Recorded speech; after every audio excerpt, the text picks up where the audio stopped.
So next chapter is bond and anchorage. ठीक है, bond की बात आपके साथ पहले भी हुई है। बॉन्ड किसका बना है यहाँ पे? कंक्रीट के अंदर किसका बॉन्ड है? जेम्स का। अच्छा, शेयर फोर्स का। शेयर फोर्स का रेनफोर्समेंट स्टील का सर। सराउंडिंग कंक्रीट के साथ। और ऐसा बोलते हैं कि बॉन्ड जो है वो परफेक्ट है। परफेक्ट बॉन्ड का मतलब क्या होता है? What is perfect bond? Bond perfect होने का बराबर आएगा sir, strain compatibility. Train compatibility रहेगी, यानी कि स्लिपेज नहीं होगी स्टील की कंक्रीट के अंदर। ठीक है, और ये बॉन्ड परफेक्ट ही रहना चाहिए, तभी हमारा जो बीम है वो अच्छे से काम करेगा। ठीक है, अब क्या है कि सरिया जो आपने डाला है टेंशन जोन में भी डाला है, कंप्रेशन जोन में भी डाला है। ठीक है, तो आप लोगों ने देखा होगा कि जैसे बिल्डिंग्स के अंदर इस तरह से बीम होता है। ठीक है, इस बीम में जब सरिया जो रिइंफोर्समेंट चलता है टेंशन में, ठीक है, और ये ग्रीन वाला मान लो कि कंप्रेशन वाला चल रहा है। ठीक, ग्रीन वाला कंप्रेशन वाला है और रेड वाला आपका टेंशन वाला है। तो क्या यहीं पे आकर सरिये को रोक देते हैं क्या? No sir. यहीं पे सरिये को खत्म कर देते हैं? नो सर, ये तो बीम खत्म हो गया आपका। ऐसा तो नहीं करते ना। क्या करते हैं हम लोग? हम इसको आगे डेवलपमेंट लेंथ प्रोवाइड करते हैं। ऐसा बीम आगे जाता है सरिया, और अगर डेवलपमेंट लेंथ स्ट्रेट प्रोवाइड नहीं हो पाती है तो हम इसको क्या करते हैं, टर्न कर देते हैं इस तरह से। समझ आ रही है बात? और कंप्रेशन वाले के साथ भी सेम करते हैं, इस तरह से क्या करते हैं, टर्न कर देते हैं। ठीक है, और ये जो हमने पूरी लेंथ प्रोवाइड की है टर्निंग करके, ये लेंथ कितना टर्न करते हैं? जितनी डेवलपमेंट लेंथ होती। ठीक है, ऐसा क्यों करते हैं? क्योंकि बीम में ये जो सरिया होगा, है ना, ये कंक्रीट है, ये जो सरिया है, इधर टेंशन फोर्स आ रहा होगा इसको टेंशन जोन में। ठीक, कितना 0.87 FYEST। और टेंशन फोर्स क्या कर रहा होगा? सरिये को पुल कर रहा होगा बाहर की तरफ।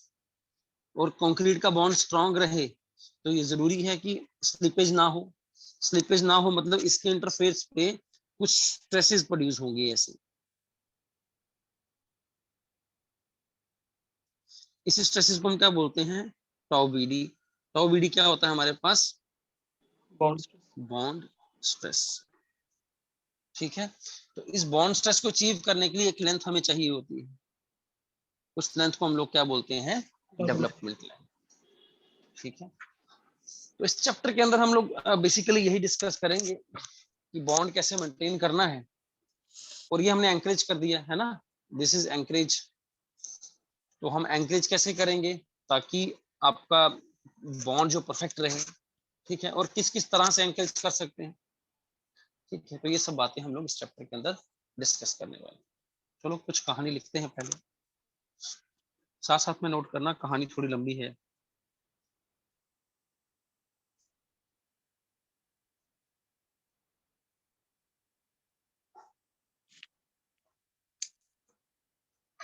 While analyzing and designing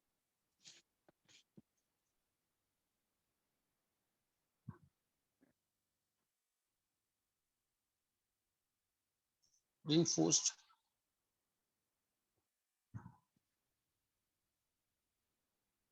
concrete structures, the basic assumption is that there is a perfect bond. There is a perfect bond between concrete and steel. There is a perfect bond between concrete and steel.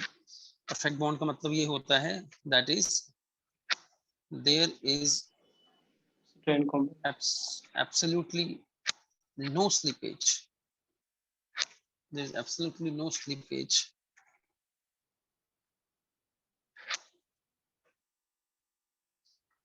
between the concrete and steel.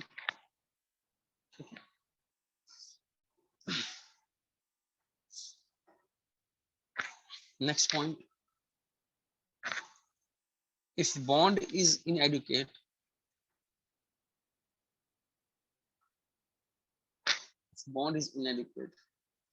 slipping of reinforcement bar will occur, destroying the full composite action. Destroying the full composite action. ठीक है. Next point,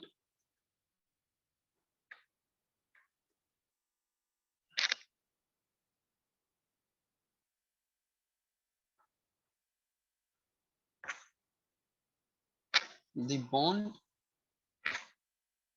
describes the means by which the relative movement. Slippage का मतलब क्या होता है कि आपस में उन दोनों के बीच कुछ रिलेटिव मूवमेंट नहीं होना चाहिए. By which the relative movement between concrete steel is prevented. ठीक है.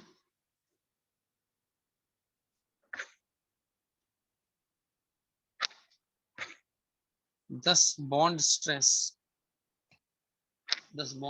is defined as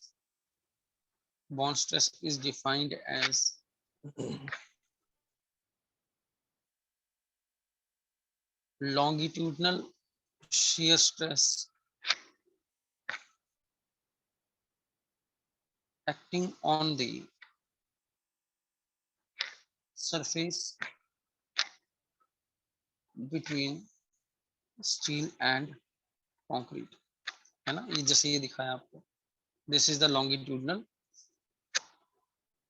shear stress acting.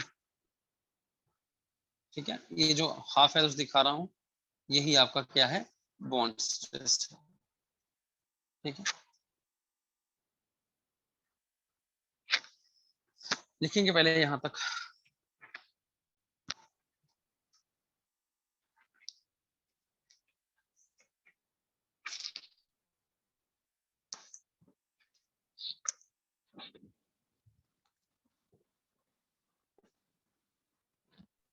Yes, sir.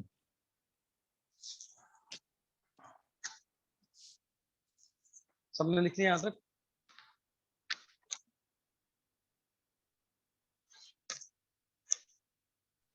Yes, sir. ठीक है, अब ये जो बॉन्ड का जो स्ट्रेंथ आ रहा है दोनों चीजों के बीच में, वो तीन चीजों के कारण होता है. ठीक है, तो next line is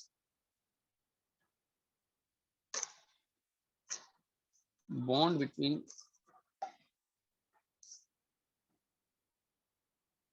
steel and concrete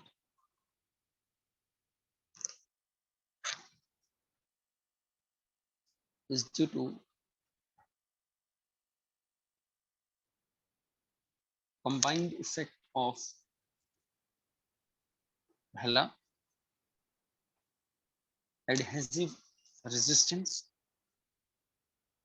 second frictional resistance, and third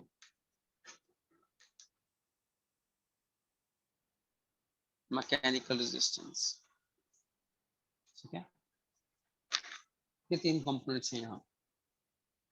ठीक, सबसे पहले बात करेंगे एडहेसिव रेजिस्टेंस के बारे में.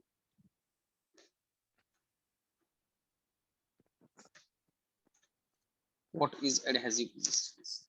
ठीक है, इस बारे में लिखेंगे. It is provided by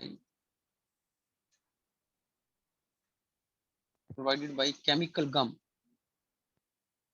Provided by chemical gum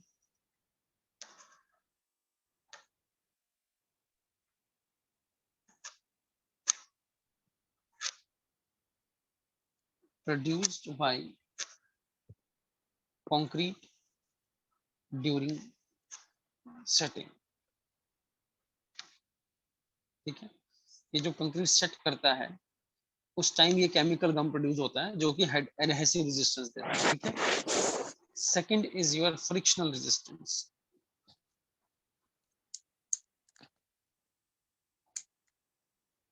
अब फ्रिक्शन देखो, दो यहाँ पे चीजें हैं, एक कंक्रीट है और एक स्टील है। ठीक, तो आपस में फ्रिक्शन भी होगा इनका। ठीक, दूसरी बात ये है कि जब स्टील जो है स्टील को पकड़ लेता है, कंक्रीट अंदर ग्रिप कर लेता है जब सेट होता है। ठीक है, उसके बाद वो क्या देगा, उसको फ्रिक्शनल रेजिस्टेंस देगा। ठीक, देखेंगे यहाँ पे the bond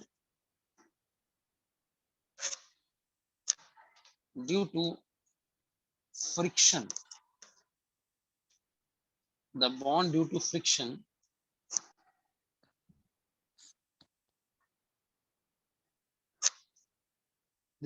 this bond is due to friction is provided by gripping of bars due to shrinkage। ठीक है, तो कंक्रीट सेट होगा उसमें श्रिंकेज होगी, श्रिंकेज के कारण वो बार्स को अपने अंदर क्या कर लेगा, ग्रिप कर लेगा। क्वेश्चन बन सकता है सिंपल कि ग्रिपिंग ऑफ बार्स के कारण, श्रिंकेज के कारण ऐसा, या श्रिंकेज के कारण कौन सा रेजिस्टेंस आता है, that is frictional resistance. Chemical gum के कारण कौन सा रेजिस्टेंस आता है, that is adhesive resistance.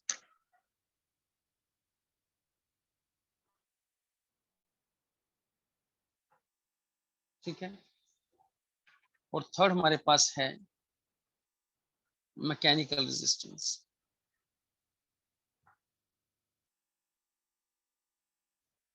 Mechanical resistance, ठीक है, मैकेनिकल रेजिस्टेंस को केवल ओनली आपके डिफॉर्म्ड बार्स प्रोवाइड करते हैं, क्योंकि डिफॉर्म्ड बार्स के ऊपर इस तरह के कोरुगेशंस होते हैं।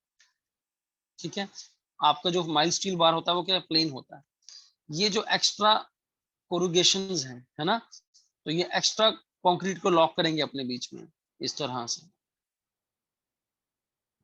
ठीक है, इस रेजिस्टेंस को कह रहे हैं मैकेनिकल रेजिस्टेंस। ये माइल्ड स्टील में नहीं होगा,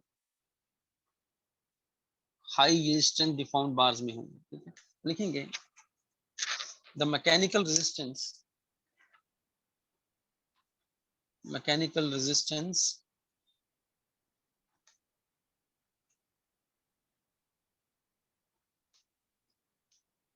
is provided by deformed bars only, not by plain bars। ठीक है, next point, the deformed bars have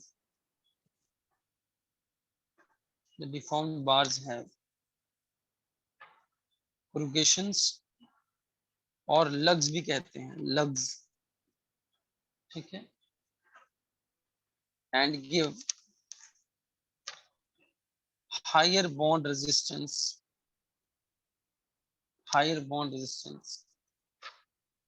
by providing an interlock between steel and concrete। जिस दिन हमने फर्स्ट लेक्चर पढ़ा था वहां पे मैंने बॉन्ड स्ट्रेस को डिफाइन भी किया था, टाउ बीडी को। तो हमने कहा था दिस इज बॉन्ड स्ट्रेस किसके लिए, bond stress for plane bar in tension. फिर हमने बात की थी कि अगर हम HYSD बार यूज करते हैं प्लेन बार की जगह, तो टाउ बीडी को कितने से इंक्रीज करना पड़ेगा, टू बी इंक्रीज बाई 60%। ठीक है, अगर हम अगर हम प्लेन बार यूज करते हैं किसमें, और प्लेन बार्स इन कंप्रेशन, तो उसके लिए कितना इंक्रीज करना पड़ेगा, टाउ बीडी को इंक्रीज बाई 25%। भूल गया आप लोग,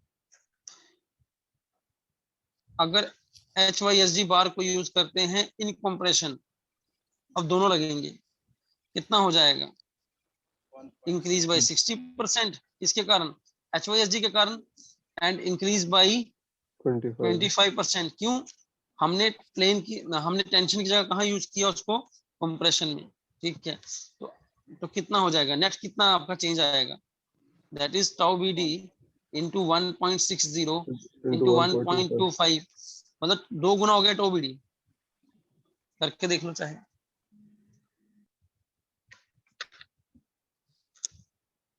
वन 1.6 इंटू 1.25 करो, देखो कितना आता है।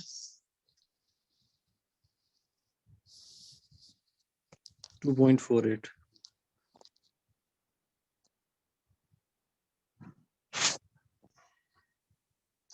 2.48 कहाँ आता है? 2 आता है यार। 1.60 into 1.25. अच्छा 2 आ रहा हाँ आ रहा है 2। है। Yes sir 2. ओके,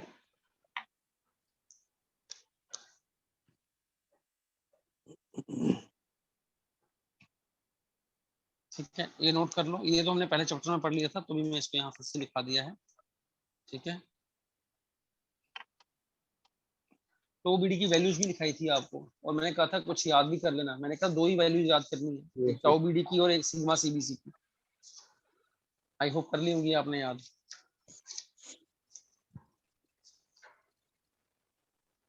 नहीं की है?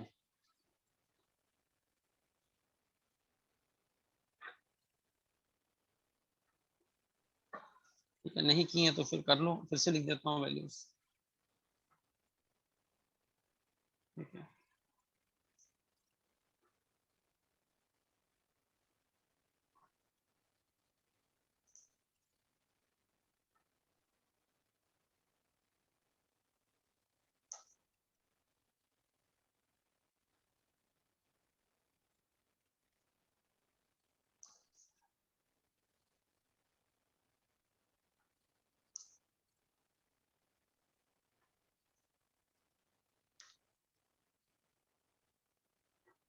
यहाँ टाउ BD का मतलब क्या है? बॉन्ड स्ट्रेस पर plain bar in tension.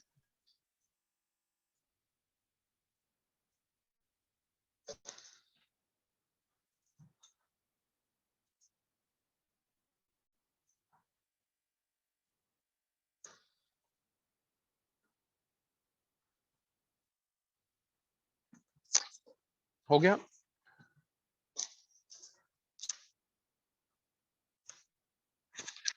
Yes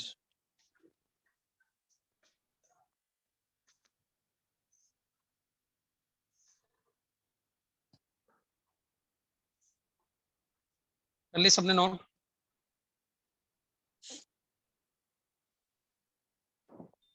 next in line we have types of bond stress.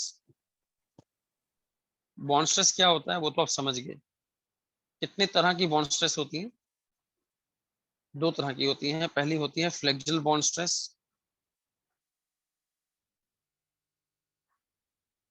और दूसरी होती है encourage bond stress.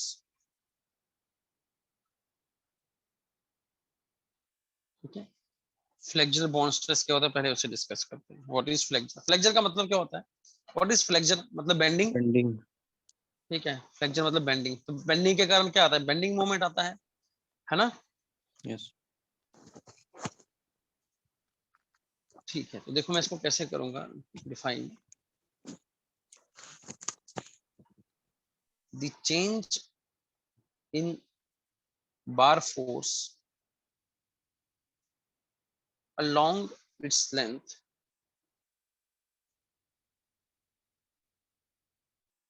due to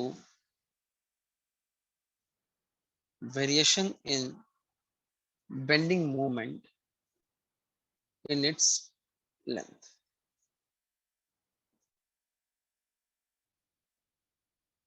This type of bond stress is called flexural bond stress. ठीक है, समझे बात को? अब देखो कोई आपका बीम होगा, तो उस बीम में क्या है? हर जगह पे मोमेंट चेंज हो रहा है, हर जगह पे जब मोमेंट चेंज हो रहा है तो जो बार की लेंथ में फोर्स है, ठीक है, टेंशन बार को ले लो, तो उसके लेंथ में जो फोर्स है वो क्या चेंज हो रही है हर पॉइंट पे, ठीक है, ठीक। Yes. The change in bar force along its length is due to the variation of bending moment in length.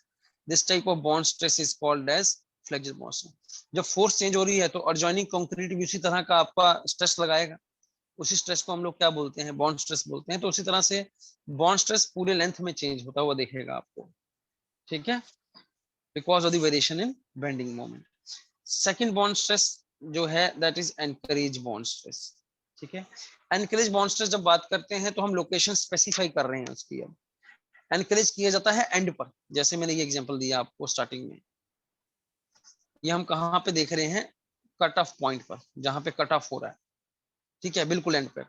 यहाँ पर जो चेंज होगा बॉन्ड स्ट्रेस आपकी बॉन्ड की वैल्यू में या फोर्स में, फोर्स इसमें जो पुल लगेगा आपका, ठीक है, इसके कारण जो बॉन्ड स्ट्रेस प्रोड्यूस होगी ये वाली, उसे हम कहेंगे एंकरेज बॉन्ड स्ट्रेस। तो एंकरेज बॉन्ड स्ट्रेस जब भी सुनना है या समझना है तो उसको लोकेशन से स्पेसिफाई करनी है कि वो एंड पर है, कट ऑफ पॉइंट पे है, ठीक है, लिखेंगे यहाँ पे।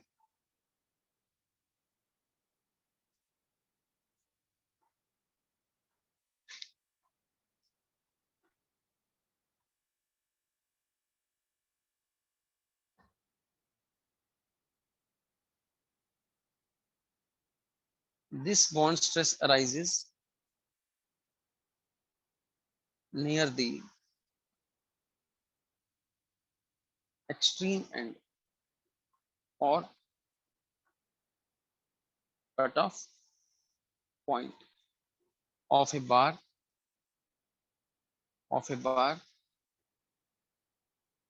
subjected to tension or compression. Okay, this is anchorage bond stress.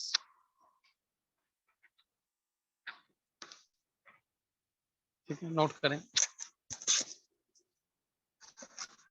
बहुत सारी किताबों में ये एक ही लिखी होती है, कोई दिक्कत नहीं है उसमें भी, ठीक है। दोनों बॉन्ड स्ट्रेसेस को एक ही बताया होता है कि एंकरेज ही है, बस कोई प्रॉब्लम नहीं है उसमें भी।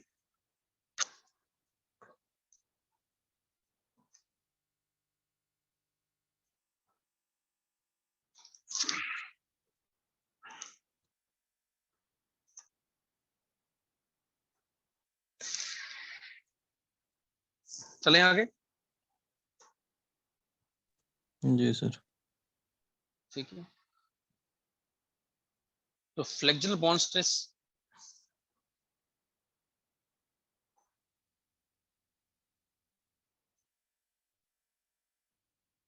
ठीक है, इसको डिनोट करता हूं मैं tau B F, flexural bond stress, ठीक है।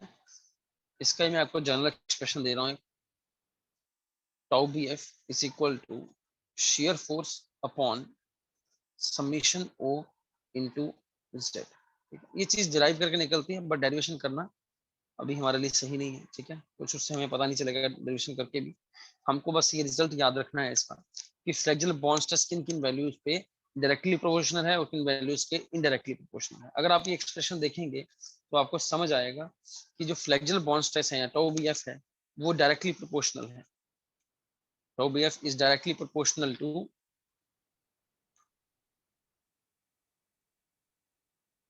shear force, directly proportional to shear force। और inversely proportional किसके है, and inversely proportional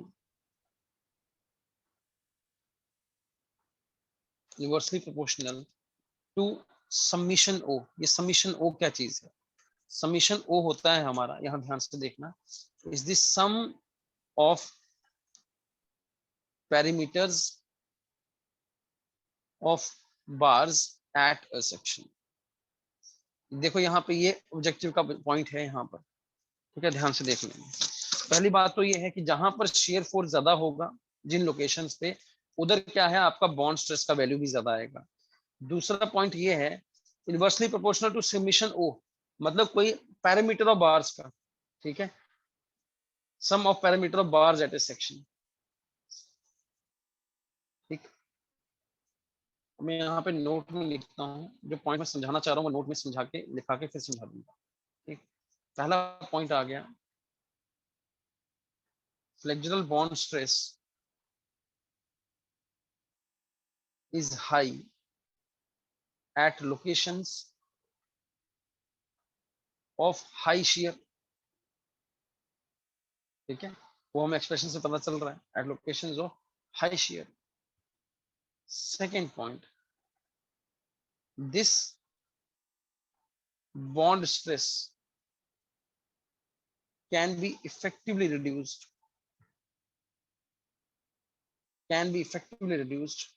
by providing an increased number of smaller diameter bars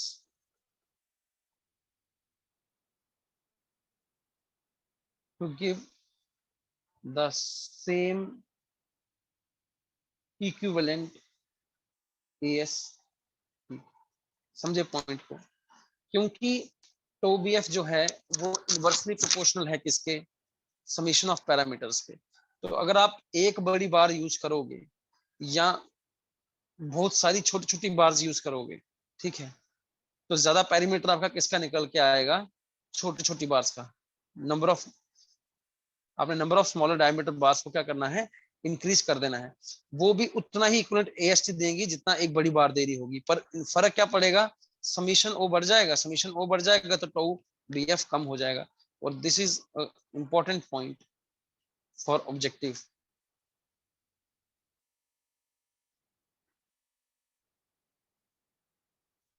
वो सीधा लिख देगा कि bond stress can be decrease by providing number of smaller, greater number of smaller diameter bars. This would be the answer. ठीक है, make a note.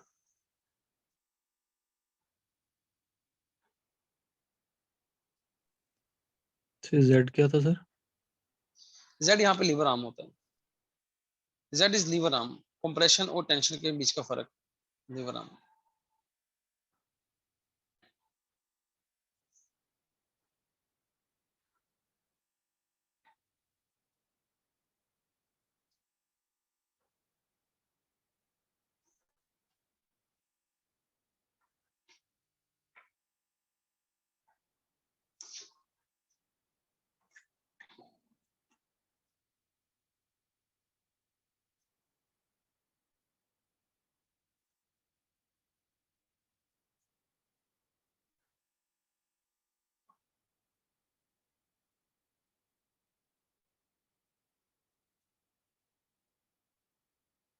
हो गया सबका?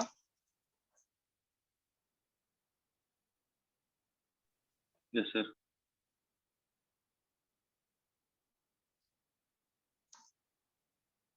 नेक्स्ट इज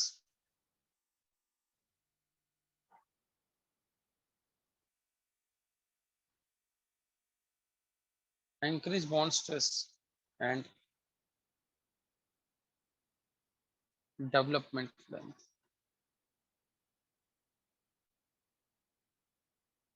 यहाँ पे हम लोग डेवलपमेंट लेंथ का एक्सप्रेशन को डिराइव करेंगे। ठीक है, ठीक, एनकरेज बॉन्ड स्ट्रेस कहाँ इवॉल्व होती है वो आपको मैंने बता दिया। ठीक, जहाँ पे एक्सट्रीम आपके एंड पॉइंट्स होते हैं या कट ऑफ पॉइंट्स होते हैं। ठीक, लिखेंगे यहाँ पे।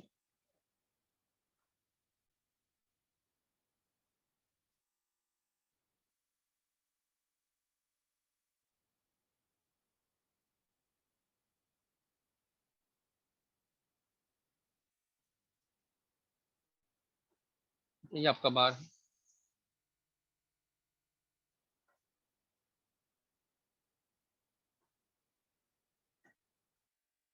तो ये आपका कंक्रीट है।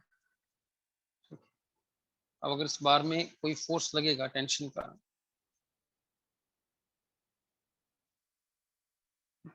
टेंशन कितना आता है स्टील के लेवल पे 0.5 FY into EST।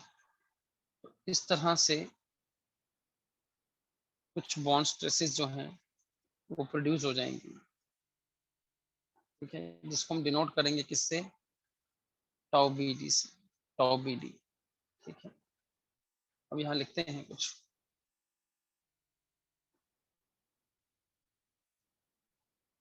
above figure shows a steel bar embedded in concrete and subjected to a tensile force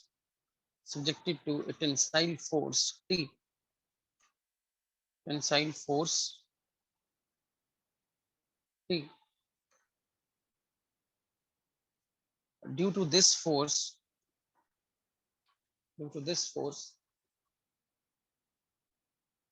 there will be a tendency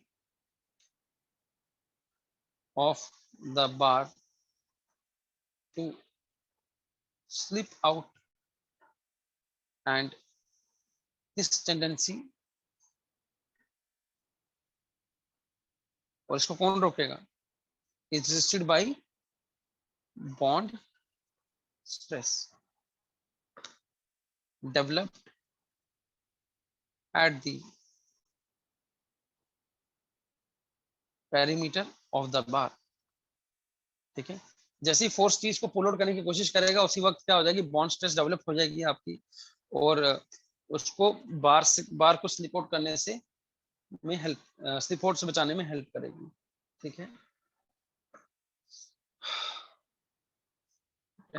अब यहाँ पे हमें क्या है, इस फोर्स को यहाँ पे बराबर करने के लिए, क्योंकि स्लिप आउट कब नहीं होगा, जब इसी का ऑपोजिट फोर्स, टी का ऑपोजिट फोर्स यहाँ प्रोड्यूस हो जाए, तो उसको क्या चाहिए, एक लेंथ चाहिए, जिसको हम बोलते हैं लेंथ ऑफ अबैटमेंट, है ना। अगर इस बार को मैं इधर ऐसे बिल्कुल कोने पे रख दूं, तो ये तो बाहर ही आ जाएगा, मतलब कुछ अंदर तक हम डालेंगे बार को, इस तरह से अंदर तक कुछ हम बार को इंसर्ट करेंगे, ठीक है, जैसे हमने कहा था कॉलम में कर रहे हैं, तभी उसको क्या मिलेगी, वो कंडीशन मिलेगी जिसमें वो स्लिप आउट नहीं हो, ठीक है। नेक्स्ट लिखते हैं, this required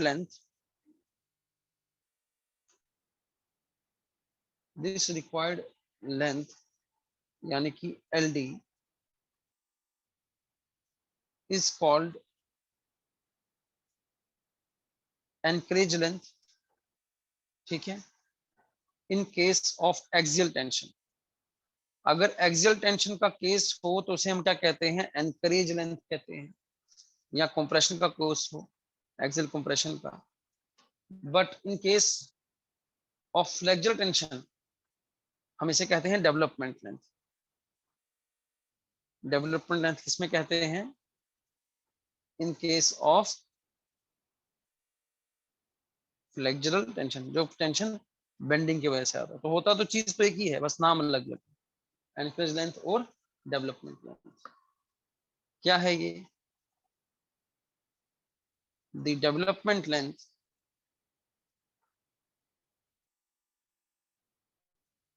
is an embedded length of the bar required to develop the design strength of reinforcement at critical section, ठीक है। ये नोट करें, फिर आगे चलते हैं।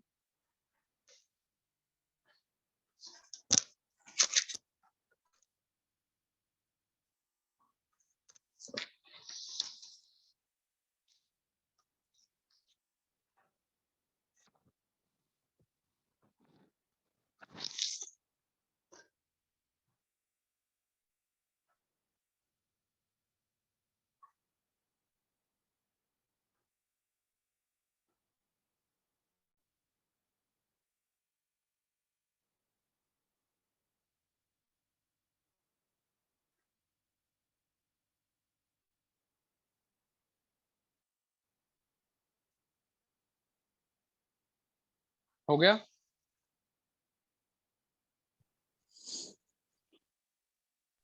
जी सर।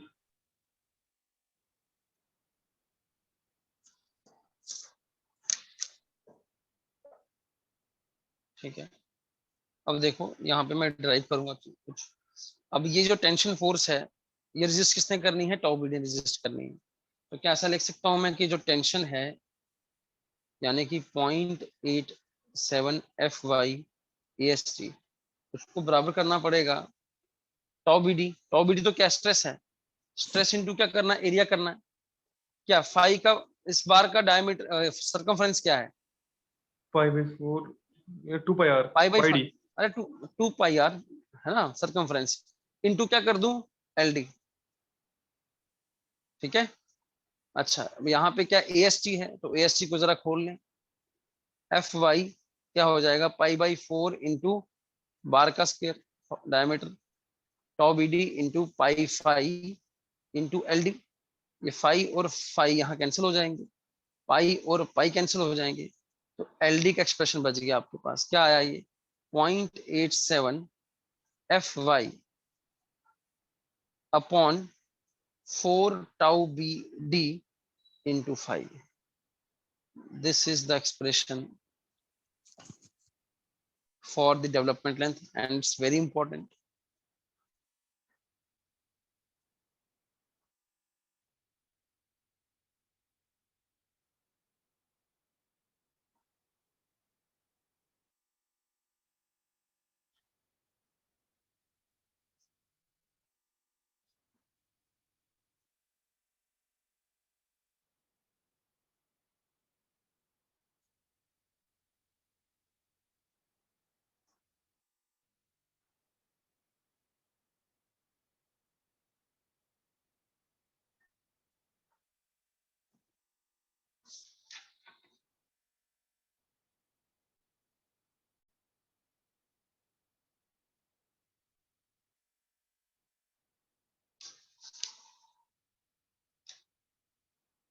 हो गया,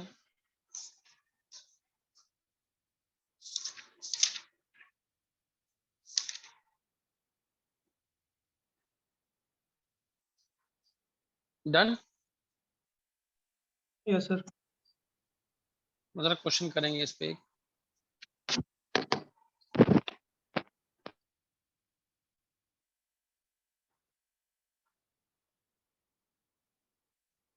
Which one of the following is the correct expression to estimate the development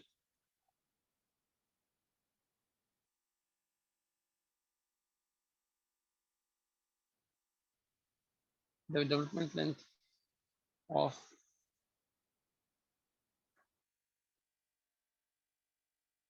reinforcing bars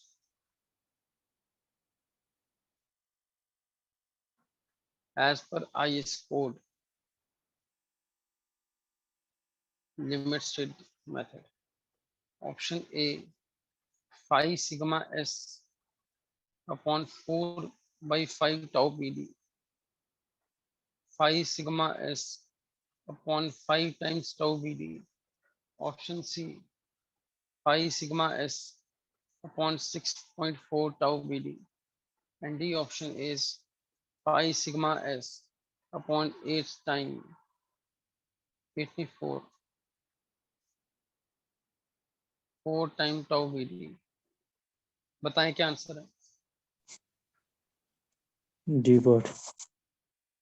zero, क्या बोल रहे हो, डी पार्ट। D part.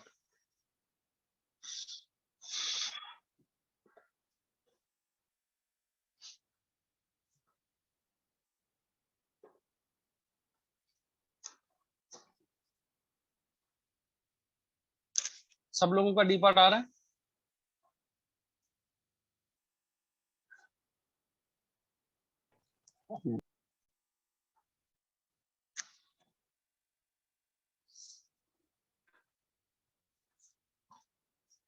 क्या आ रहा है आंसर बताओ तो सही।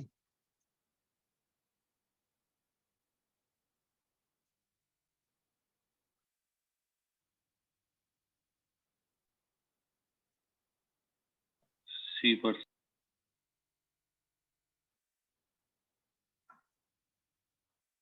ठीक है, इस क्वेश्चन में क्या है, इस क्वेश्चन में जरा आपको ये पढ़ना था, डेवलपमेंट लेंथ ऑफ डीफॉर्म्ड बार की बात की है, डीफॉर्म्ड बार की। ओरिजिनल एक्सप्रेशन क्या है, सोल्यूशन में लिखेंगे, एलडी क्या होता है, 5 sigma S upon 4 tau B D. अब इस सिग्मा एस से कंफ्यूज नहीं होना है, सिग्मा एस मतलब कि 0.87 एफ वाई है, परमिसिबल स्ट्रेस इन स्टील। ठीक है, सिग्मा एस लिख सकते हो आप 0.87 एफ वाई की जगह। अच्छा, अब डिफॉर्म्ड बार है तो टाउ बी डी तो किसका, प्लेन बार का है। इस क्वेश्चन के हिसाब से यहाँ क्या बनना चाहिए, 5 सिग्मा एस। अब डिफॉर्म्ड बार कर रहे हैं प्लेन बार की जगह, तो कितने परसेंट से इंक्रीज करेंगे, 1.6 टाइम्स से 6 टाउ बी डी। तो नीचे कितना हो गया, 5 sigma S 6.4 4.6 tau B D, 6.4, 4.6 नहीं 6.4। ठीक है, आंसर इज योर सी। तो ध्यान से क्वेश्चन देखना है, इतनी खुशी में नहीं जाना कि मैंने पढ़ा है तो बस लगा देना जाके।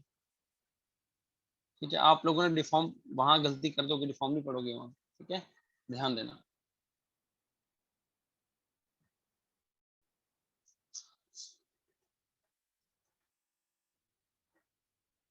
हो गया,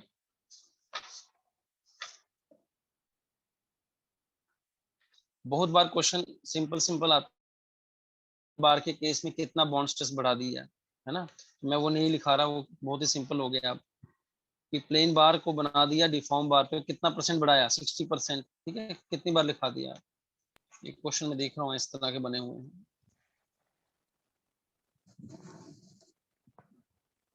जैसे अब मैंने पीछे कॉन्सेप्ट बताया था, उस पर क्वेश्चन बना हुआ है, देखो यहाँ पे। इन अ reinforced concrete member, the best way to ensure adequate bond is, the best way to ensure adequate bond is option A, to provide minimum number of large dia bars. Option B, to provide minimum large number of smaller dia bars sir B to पढ़ाएगा। increase B bar sir. cover for reinforcement. D, to provide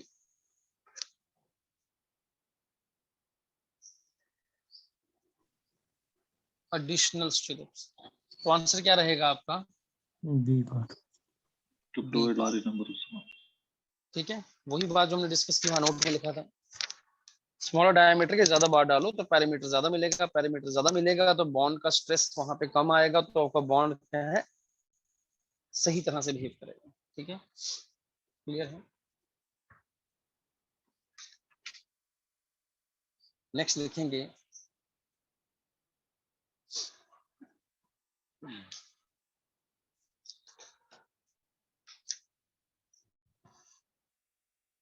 next is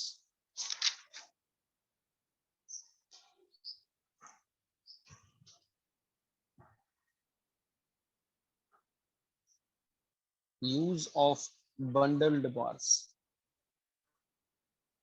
use of bundled bars,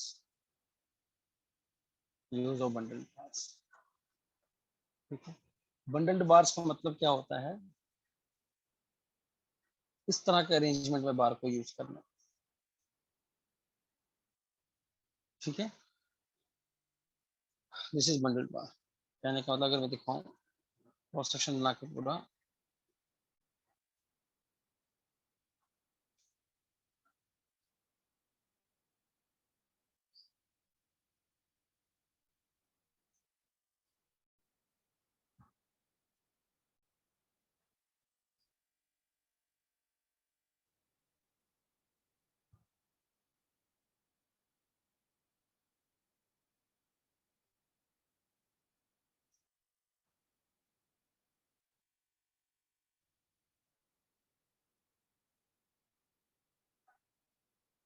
ठीक है, तो ये मैंने bundled bars बनाए दिख रहे हैं सामने आपको, तो इनको मैं 3 बंडल्ड बार्स इन कॉन्टेक्ट बोल सकता हूँ, 3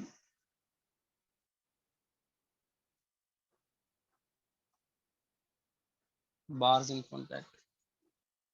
3 की बजाय 4 भी हो सकते हैं, 2 भी हो सकते हैं, ठीक है। These are bundled bars. तो कोड ऐसा परमिट करता है, यस कोड हमें ऐसा परमिट करता है, ठीक है। कुछ बातें लिख लेंगे यहाँ पे पहले। The use of bundled bars is permitted by IS code by using। क्या फायदा है यूज करने का? अगर बार इस तरह से आप बंडल में यूज कर लो तो सॉइल के अंदर क्या है, कंक्रीट को कॉम्पैक्ट करना थोड़ा आसान हो जाता है, ठीक है। आराम से आपका जो कॉम्पैक्टर है वो चला जाएगा। Concrete can be compacted properly and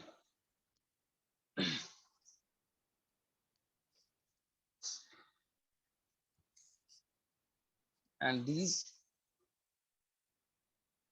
bars may be arranged singly or in pairs in contact or in groups of 3 or 4 bars bundled in contact.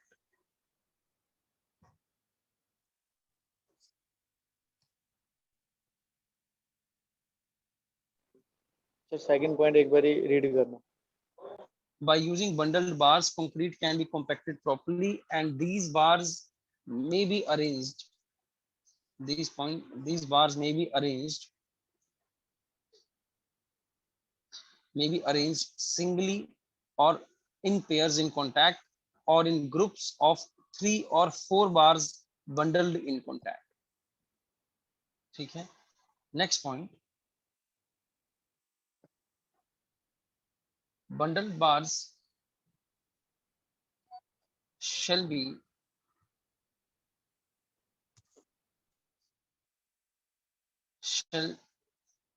not be used, bundled bars shall not be used in a member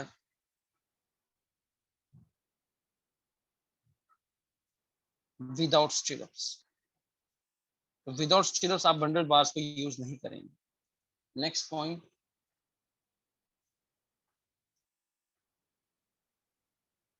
bundle bars shall be tied together, इनको इकट्ठा बांध देते हैं, shall be tied together to ensure the bars remaining together। Next point important from objective perspective, ठीक है। किन bars को आप लोग बंडल नहीं कर सकते, ठीक है। कोड ने एक लिमिट भी दी है डायमीटर की, वो यहाँ पे इंपॉर्टेंट है, ज्यादा क्वेश्चन इस लिमिट पे ही बनता है, ठीक है। तो कोड ने कहा bars larger than 36 mm dia shall not be bundled, ठीक है, except in columns, ठीक है। कॉलम्स के अंदर कर सकते हैं, बाकी जगह आपने नहीं करना है, ठीक।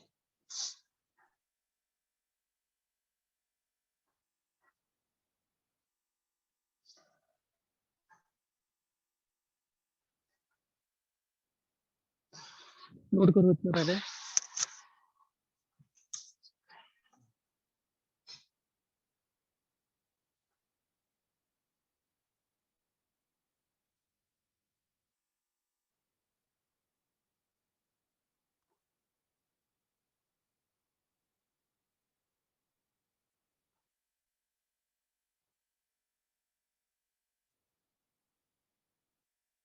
डन। Yes sir. ठीक है, तो बंडल्ड बार में क्या याद रखना है आपने कि ग्रुप में कर सकते हैं 2-3, ये कोई क्वेश्चन नहीं पूछेगा आपसे, ठीक है। परमिट किया है, यस परमिटेड है हमारे कोर्स में, अब आईएस कोड ने परमिट किया हुआ है, ठीक है। उसने कहा कि विदाउट द यूज ऑफ स्टीरअप्स नहीं करना है, ठीक है, ये एडिशनल पॉइंट नहीं बन सकता है। इंपॉर्टेंट पॉइंट यहाँ ये आता है कि बार्स जो बड़े हैं 36 mm से, उनको बंडल नहीं करना है accept in case of columns. Next point of यहाँ पे ये है, अगर आप इस कॉम्बिनेशन को देखोगे, ये और ये बीच का जो पैरामीटर है वो इनइफेक्टिव हो चुका है, ठीक है। जो बीच में जंक्शन में जो पैरामीटर है वो इनइफेक्टिव हो गया। हमने पीछे पढ़ा कि इफेक्टिव, हम अगर पैरामीटर्स के सम को बढ़ाते जाएंगे तो आपको बॉन्ड एडुकेट बिहेव करेगा, मतलब शेयर स्ट्रेंथ उसमें ज्यादा रहेगी, स्ट्रेस कम आएगी। पर यहाँ पे क्या हो गया, ये जो बीच का जोन है ये वाला, ये इनइफेक्टिव पैरामीटर को शो कर रहा है, ठीक है। यहाँ मैं लिख देता हूँ,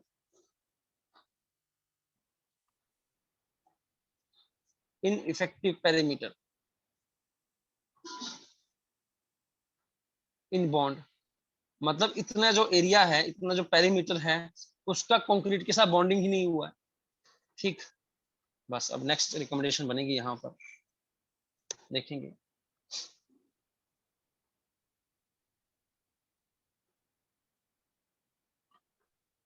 इफेक्टिव पैरामीटर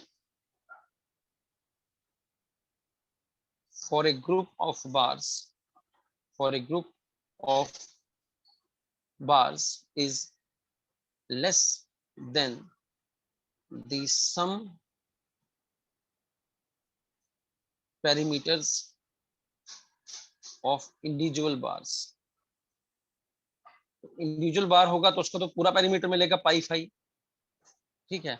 पर अगर 3 है तो 3 पाई फाई थोड़ी मिल जाएगा पैरामीटर, आपको पैरामीटर क्या मिलेगा ग्रुप में, 3 पाई फाई से कम मिलेगा, ठीक है, क्योंकि कुछ पैरामीटर बीच में इनइफेक्टिव हो जाएगा।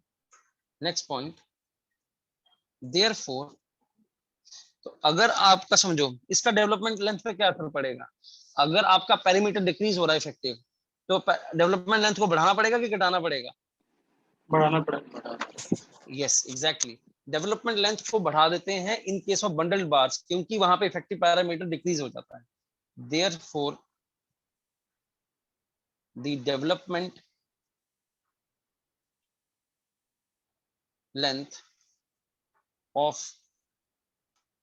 Each bar of bundled bars shall be increased by 10% for 2 bars in contact, for 2 bars in contact। 10% से बढ़ाएंगे डेवलपमेंट लेंथ को अगर केवल 2 बार्स कांटेक्ट में होंगे, for 2 bars in contact. Next इसमें आएगा 20% for 3 bars in contact। Next 33% for 4 bars in contact, ठीक है। तो ये 3 वैल्यूज आप लोग याद रखना, 10%, 20%, 33%। किस किस के लिए, 2 के लिए, 3 के लिए और 4 बार्स के लिए।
हो गया,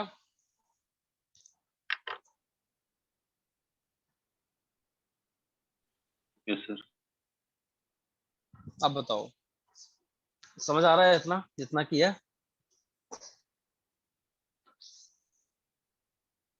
रीजन कर रहे हो साथ साथ में कि नहीं कर रहे हो? अगर आरसीसी की रीजन नहीं करोगे साथ साथ में तो आरसीसी कभी भी तैयार नहीं होगा। ठीक है, रोज के रोज पढ़ो जो पढ़ाया जा रहा है आपको। ठीक है, ऐसा नहीं कल के दिन पे मत डालना कभी भी, आरसीसी में नहीं याद हो पाता है बाद में। ठीक है, और दूसरी बात यह है कि क्वेश्चंस को कॉन्स्टेंटली लगाते रहो आरसीसी के साथ ही। जितने भी क्वेश्चंस आपको दिखते हैं आरसीसी के, ठीक है, वो लगाते रहो। ये तो हम मेन स्ट्रीम चीजें पढ़ रहे हैं, कुछ ऑफ स्ट्रीम चीजें भी पूछते रहते हैं एग्जाम में, वो तो आपको क्वेश्चन से ही कवरेज मिलेगी। ठीक है, तो जितने ज्यादा क्वेश्चंस लगाओगे आरसीसी में उतना बेनिफिट होगा।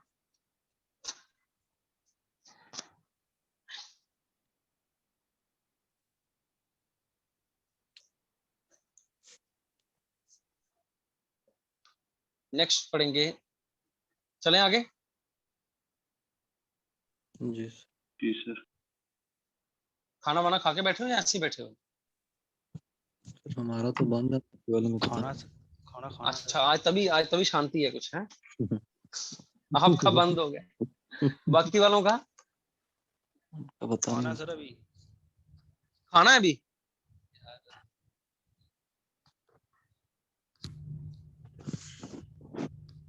10-20 पे आते हैं सर खाना खाना खा के। आवाज नहीं आ रही है। मैंने कहा 10-20 पे आते हैं खाना खाना खा के। 11 बज गए भाई, भाई 11-20। हाँ भाई 11 रोजे तो हमारे हैं।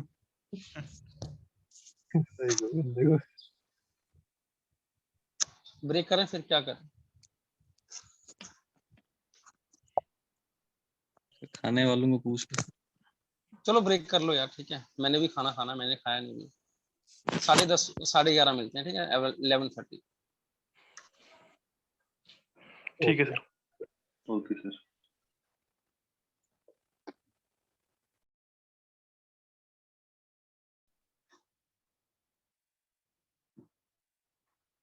तो बैंड्स एंड हुक्स पढ़ेंगे अब।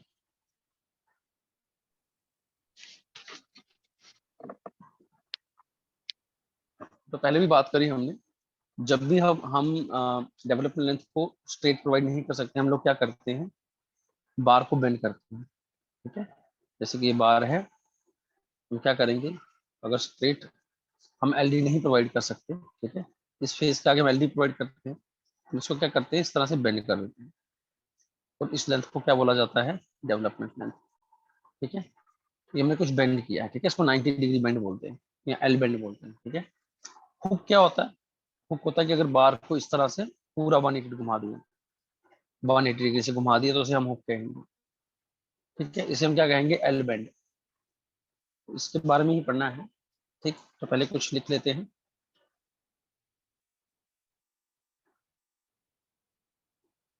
When the required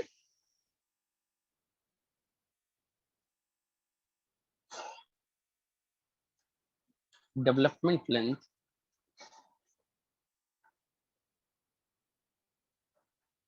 cannot be,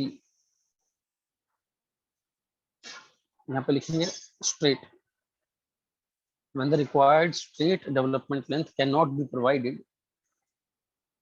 due to limited space at the end of the beam, at the end of the beam, in that case standard hooks or bends are provided to find the full development length, to find the full development length। ये standard लिखा है यहाँ पे, standard hook. ठीक है, तो मतलब U type होता है, बेंड होता है 90 डिग्री। ठीक है, आगे डिस्कस कर लेंगे। नेक्स्ट पॉइंट,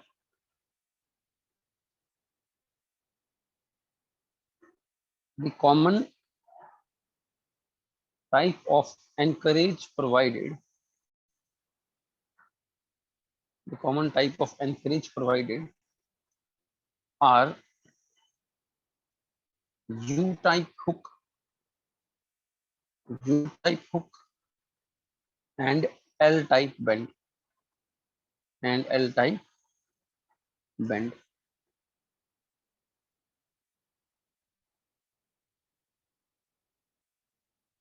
ठीक है, U type hook and L type bend. L type मतलब 90 डिग्री, U type मतलब ये 180 degree. Next point,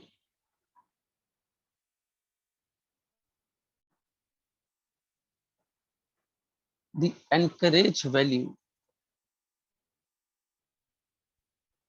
of bend shall be taken as 4 times, shall be taken as 4 times the diameter for each 45 degree bend, each 45 degree bend.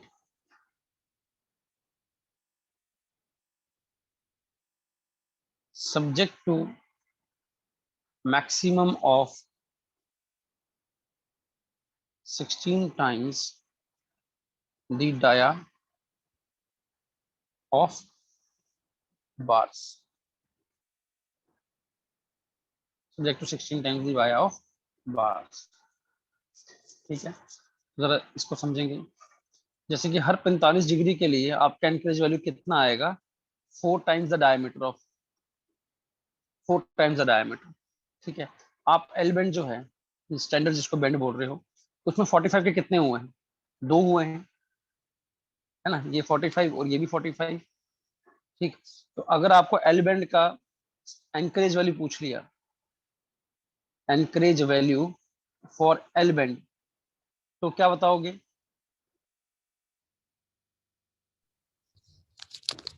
2 into 4 times 5 मतलब कितना हो गया, 85.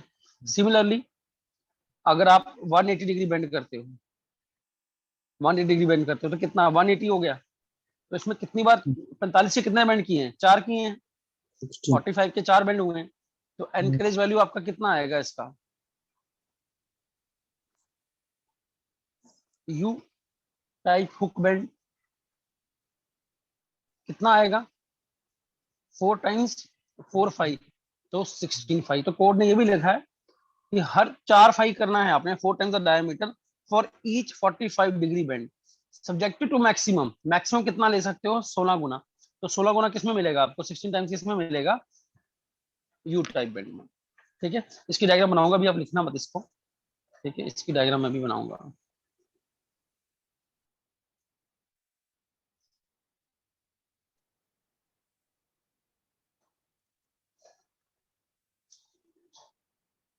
समझाने के लिए आप लोगों को नेक्स्ट डायग्राम बना रहे हैं अभी इसकी. ये नोट हो गया, बाकी सब आपको ऊपर वाला. सर ये स्ट्रेट डेवलपमेंट लेंथ कैसे सर बीम में, यही बात की ना हमने. कई बार क्या होता है कि हम जो एलडी है हम स्ट्रेट रीच में ही प्रोवाइड कर सकते हैं.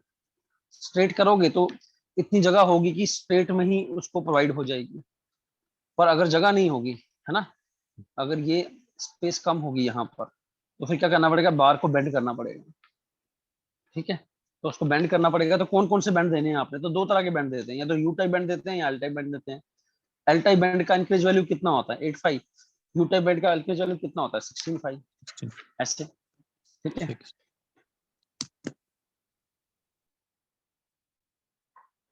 ठीक. देखो नेक्स्ट पढ़ेंगे. 10 the encourage value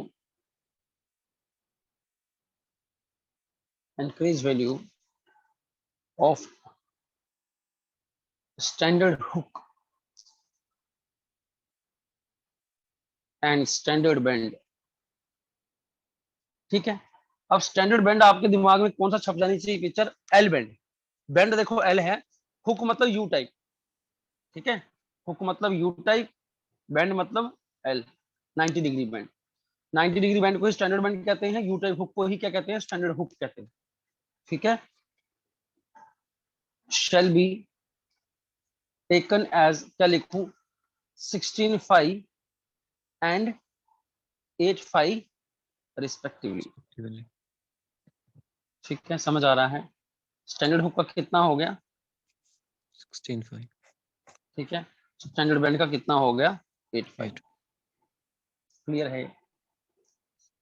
ठीक,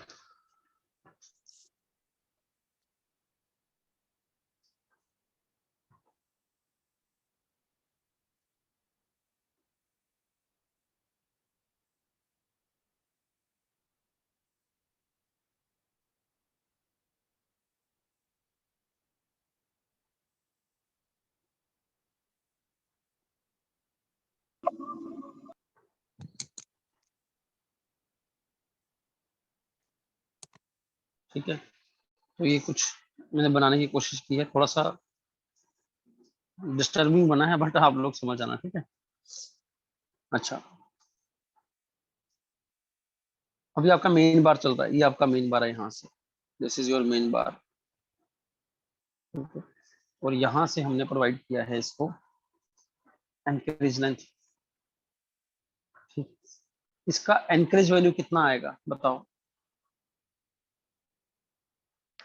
16/5 इसका यहाँ से लेके यहाँ तक एनकरेज वैल्यू कितना आएगा?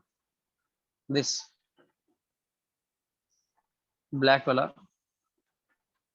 Encourage value equal to 16/5। ठीक है, ये यहाँ पे होता है अंदर। देखो इस आपका क्या बन रहा है, सर्कल ही बन रहा है ना। ये आपका होता है internal radius R, this is internal radius R. ठीक, तो ये आपका आ गया U type bend. L type bend बनाएंगे तो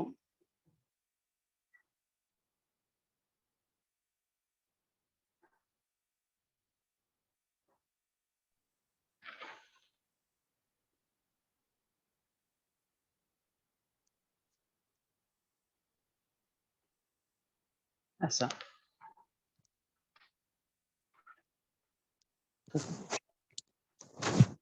फाइव क्या है, इसका डायमीटर है, डाया कितना है 5।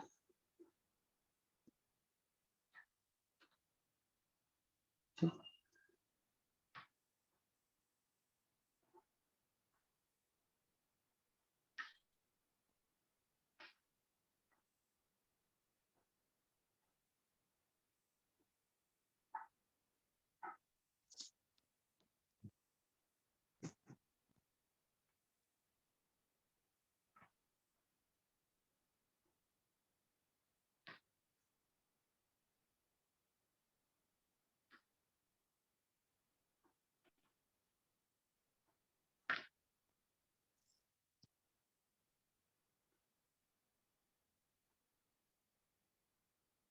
ठीक है, इसको वैसे टर्न किया, गोल में घुमाया, ये भी क्या हो जाएगा, इंटरनल रेडियस आर। ठीक है, this is your standard hook, this is your standard bend. Standard hook का मतलब U type hook, L bend. ठीक है, और क्वेश्चन में पूछ लेते हैं इनका एंकरेज वैल्यू या इक्वलेंट एंकरेज लेंथ। ठीक है, आपको ये याद रखना है कि इनका वैल्यू क्या है, 8/5 और 16/5। ठीक, इंटरनल रेडियस पे बात करेंगे अभी। ठीक है, डायग्राम के साथ लिखेंगे नीचे। The minimum internal turning radius R specified for a hook is 2/5 for plain mild steel। तो ये याद रखना है आपको कि 2/5 किसके लिए है, for plain mild steel,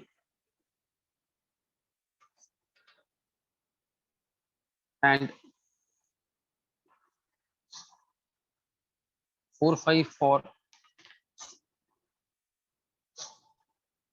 deformed bars।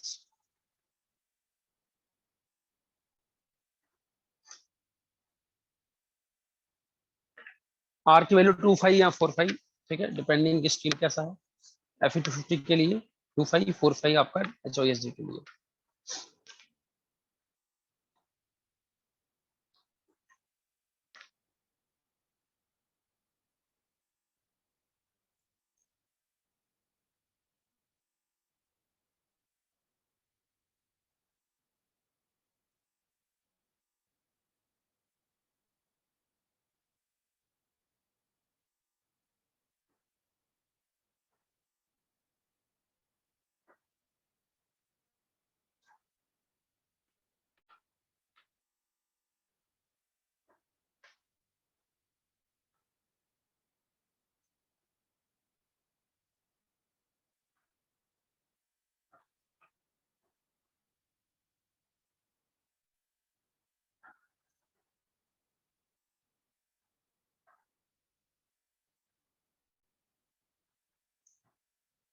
ठीक है,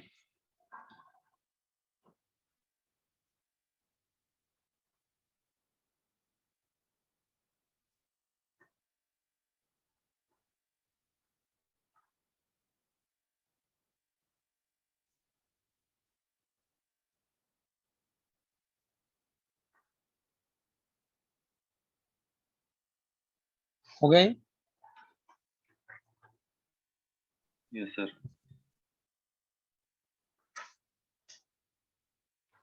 ठीक है,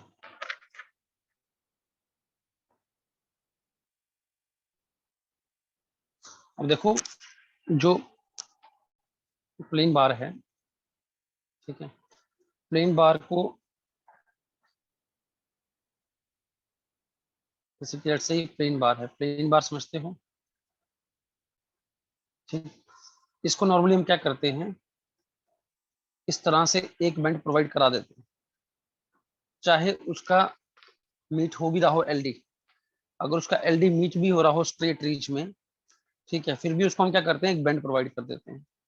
और डिफॉर्म बार में क्या है कि डिफॉर्म बार पर इस तरह के कोरुगेशन होते हैं, ठीक है। तो अगर उसका एलडी मीट हो रहा है, अगर एलडी उसका स्ट्रेट में मिल रहा है, मतलब कि बेंड करने की जरूरत नहीं है, तो आप डिफॉर्म बार को एंड में आप एनकरेज ना दो, मतलब कि यहाँ उसको एल ना उसको एल बेंड दो, ना ही उसको यू दो, ठीक है। ये आपको किस में देना चाहिए, माइल स्टील में। हाँ, अगर HYSD में एलडी मीट नहीं हो रहा है स्ट्रेट रीच में, फिर तो उसमें भी देंगे, ठीक है। Next point,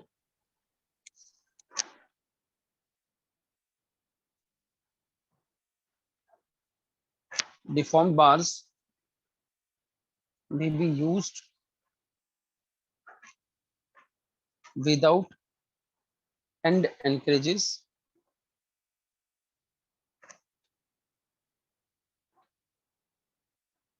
provided that the development length requirement is satisfied, is satisfied.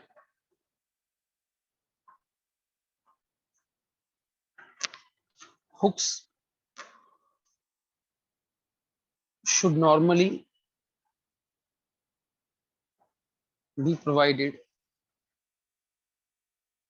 for plain bars,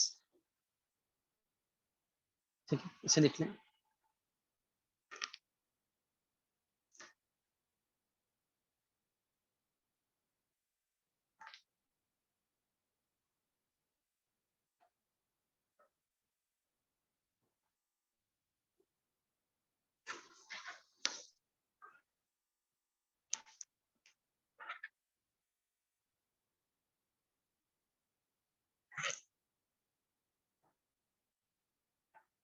ठीक है, डन। नेक्स्ट हमारे पास है स्टीरअप्स का एनकरेज। लॉन्ग रिफोर्समेंट का हमने पढ़ लिया, नेक्स्ट स्टीरअप का है।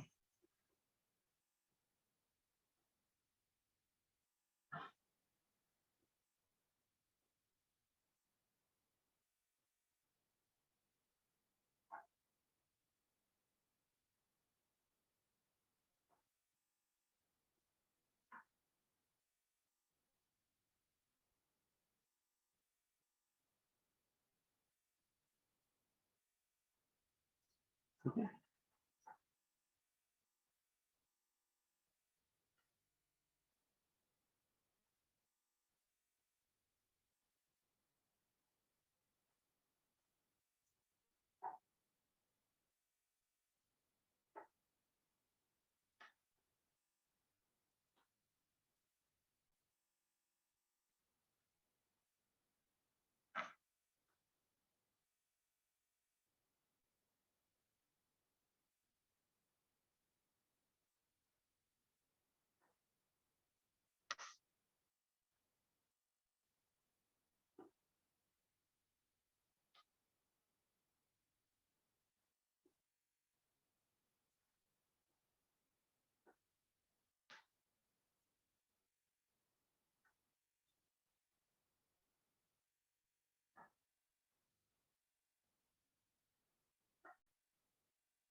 ठीक है, ये डिफरेंट अरेंजमेंट से आपके स्टेप से सबका लिए लिख दिया है कि कितना आपने एनकरेज करना है उसको। ठीक है, पहले वाले केस में देखो ये वैल्यू जो है दैट इज 85, सेकंड केस में this value is 65 and third case में इट इज 45। बना लें इसको।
हो गया।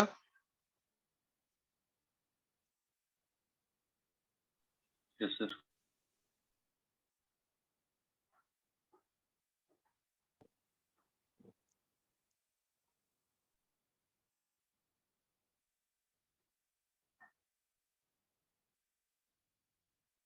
फिर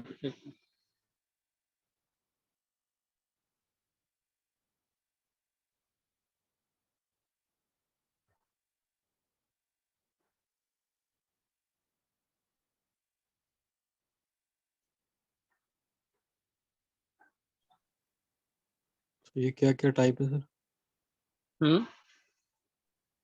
क्या क्या टाइप क्या है सर क्या ये? समझ में आया क्या कह रहे हो? मैं कह रहा हूँ सर ये क्या क्या टाइप्स हैं अलग अलग? अरे ये तरीका है ना उसको एंकर करने का। यहाँ पर आपने क्या क्लोज स्टीरियो प्रोवाइड किया हुआ है, इधर इधर ओपन स्टीरियो प्रोवाइड किया है। अगर ओपन प्रोवाइड करते हो तो आपको ये यू टर्न करके इतना कितना लेंथ तक लेके आना है, 4 × 5 तक। फर्स्ट वाला क्या है सर? फर्स्ट वाले में कुछ नहीं है, फर्स्ट वाला भी एक तरीका है। इस टाइम हमने ये नीचे वाले को आगे लेके गए हैं, ऊपर वाले के मतलब ऐसे करके सोचिए इनका ओवरलैपिंग कराया है कंक्रीट के अंदर इस तरह से। इनका जो ओवरलैप लेंथ आ रहा है वो कितना है, 85। ठीक है, 5 यहाँ पर क्या है, डायमीटर ऑफ हाँ। स्टीरियो है। 5 यहाँ पर डायमीटर ऑफ स्टीरियो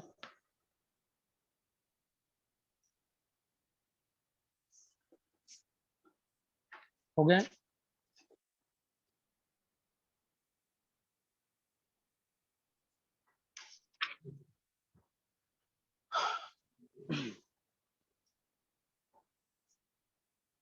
क्वेश्चन देखो,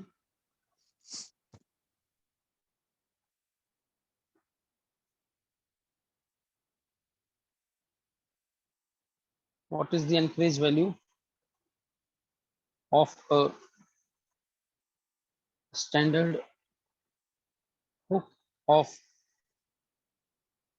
diameter D?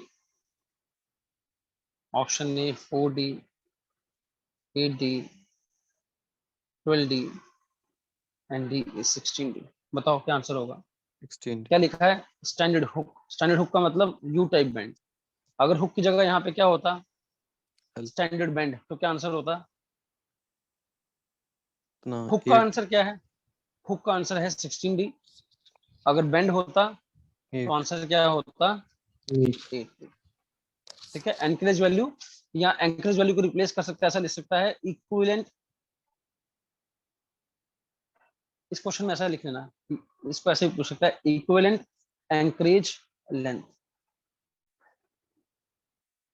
Equivalent anchorage length. ठीक है।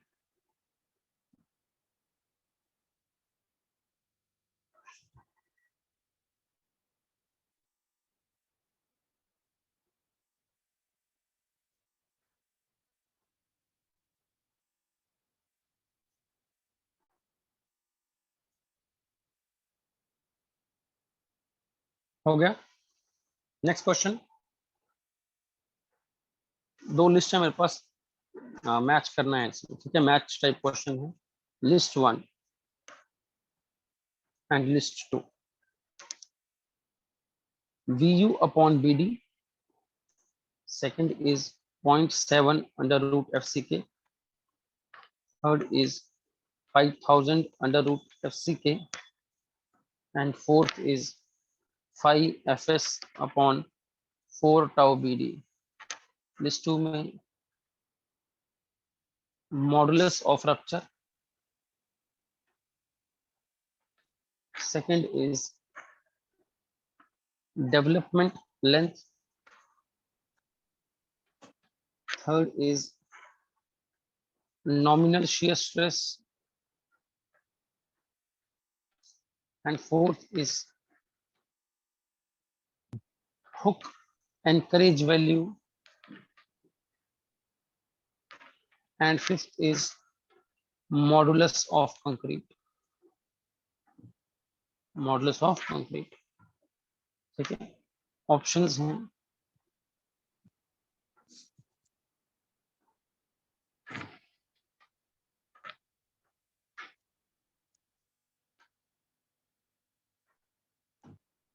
Three, 2.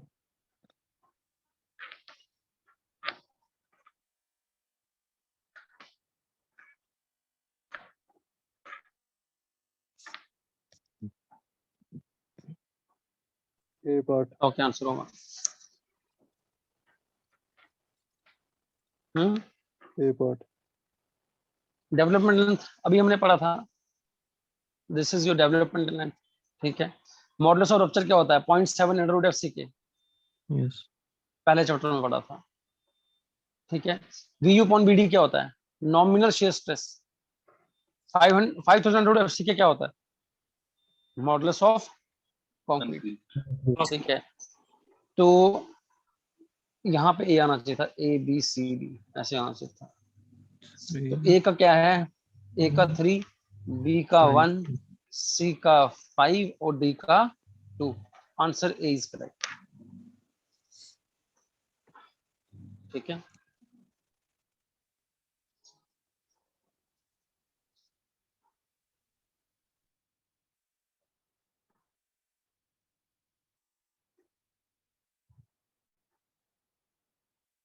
नेक्स्ट लिखेंगे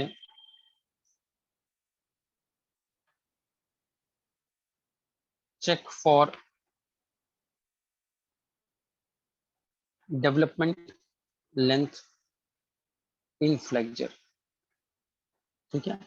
अब क्या होता है कि जब क्वेश्चंस करते हैं हम लोग, जो डिजाइन करते हैं, उसमें हम चेक भी लगाते हैं अपनी डेवलपमेंट लेंथ पे। ठीक है। दो तरह के चेक होते हैं।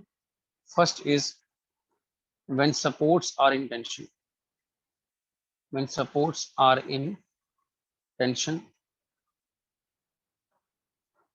उसके लिए चेक होता है कि आपका जो LD है, डेवलपमेंट लेंथ है that should not exceed m1 upon v plus L not.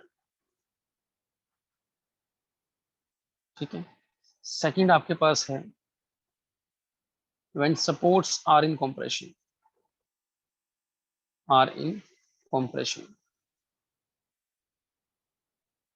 इसका मतलब है LD should not exceed 1.3 m1 upon v plus L naught। ठीक है, ये दो चेक है। m1 और v यहाँ पर क्या है मैं लिखा देता हूँ, नोट करें इसे।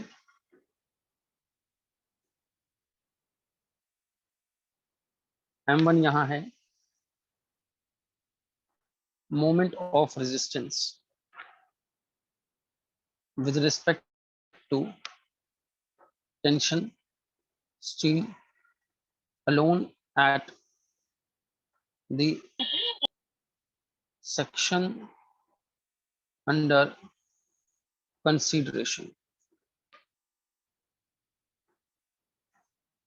V is factored shear force at the same section and L naught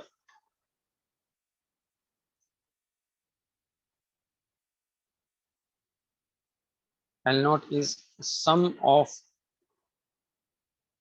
anchorage beyond the center of support, beyond the center of support,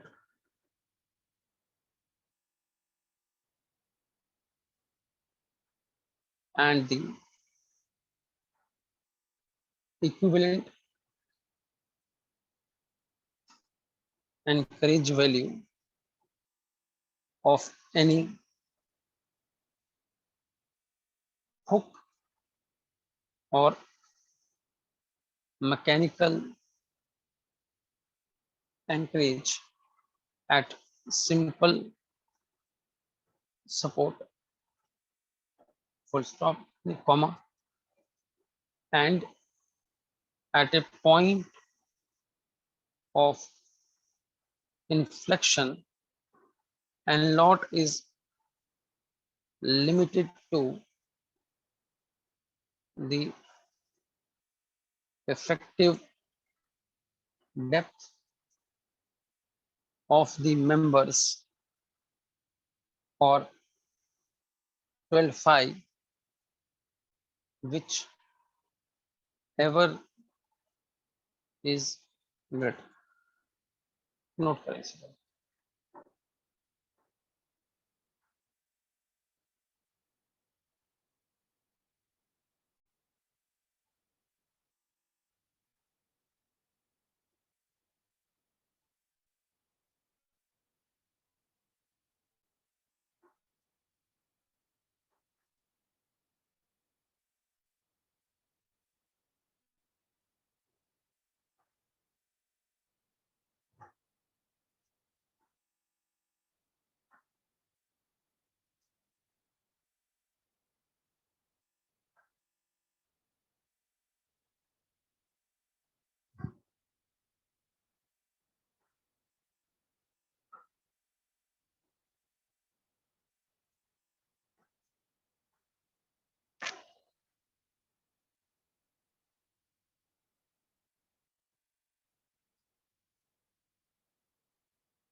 done.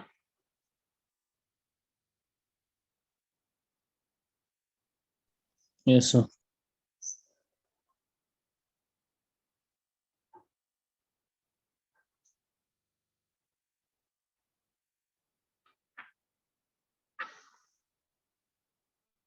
ठीक है, इस चीज को समझने के लिए, ये जो हमने चेक लिखा है, इसको समझने के लिए मैं आपको एक क्वेश्चन कराऊंगा बड़ा वाला।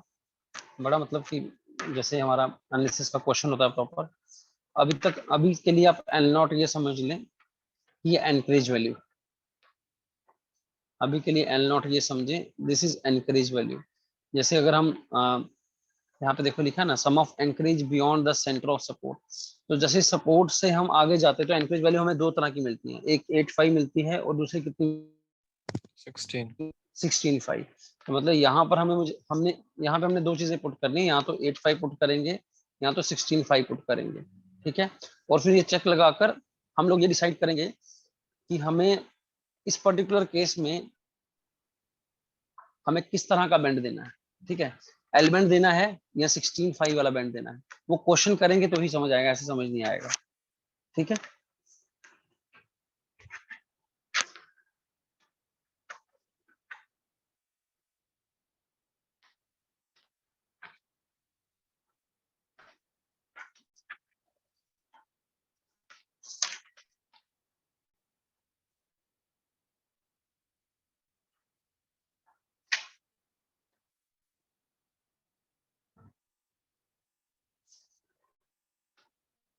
ठीक है, कराऊं question?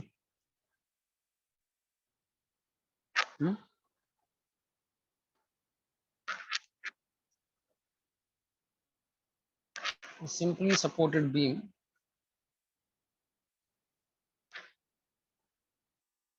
is 250 mm and 500 mm depth,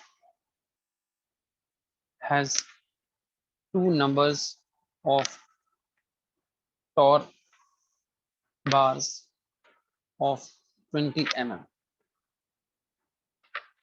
going into support. If the shear force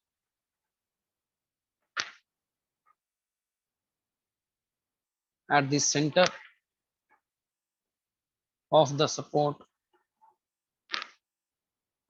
is 110 kilonewton at working loads, check safety for bond in this beam. Assume M20 grade of concrete and Fe415 Tor steel. ठीक है, solution. सबसे पहली बात आपको दिया है Tor steel. Tor steel कौन सा होता है? डिफॉर्म बार है 415। ठीक है, इसके लिए आप लोग क्या प्रोवाइड कर सकते हो? स्ट्रेट डेवलपमेंट लेंथ भी प्रोवाइड कर सकते हो, अगर आपका सेटिस्फाई हो जाए तो। स्ट्रेट डेवलपमेंट लेंथ भी प्रोवाइड कर सकते हो अगर सेटिस्फाई हो जाए तो। ठीक है, दूसरी बात क्या दी है आपको क्वेश्चन के अंदर?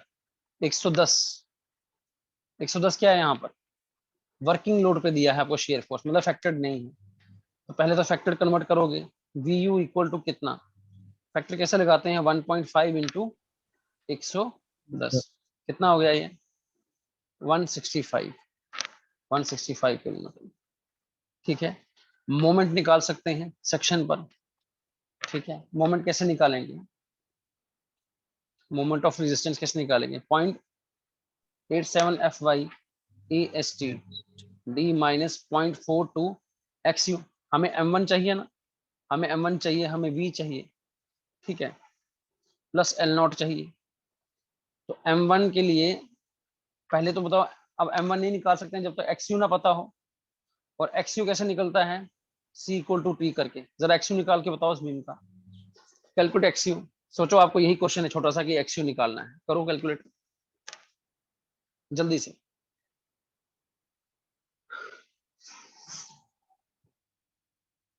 You can use calculator because question conventional type है, समझने के लिए करवा रहे हैं। यू कैन यूज कैलकुलेटर, जल्दी से करो।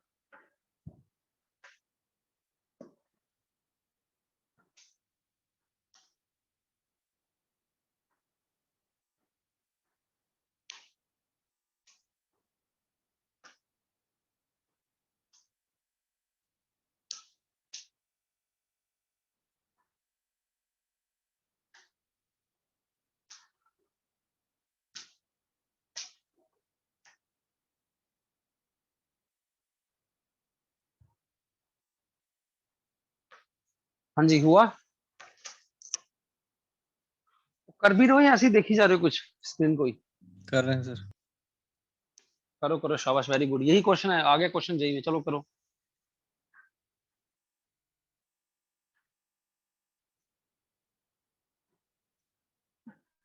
न्यूक्लियस का डेप्थ निकालना तो आना चाहिए।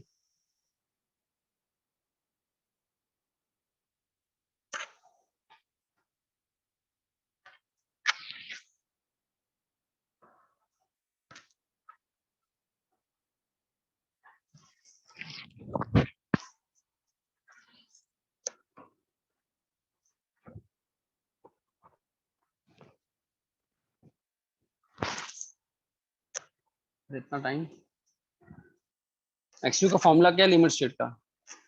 0.87 upon 36 0.36 एएसटी दिया आपको, दिया है ना, 2 बार है, ठीक है। एफ वाई कितना लो, 415, 2 बार है, 20 ठीक है।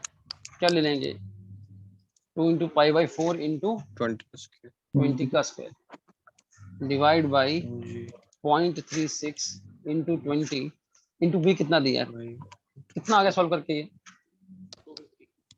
0.87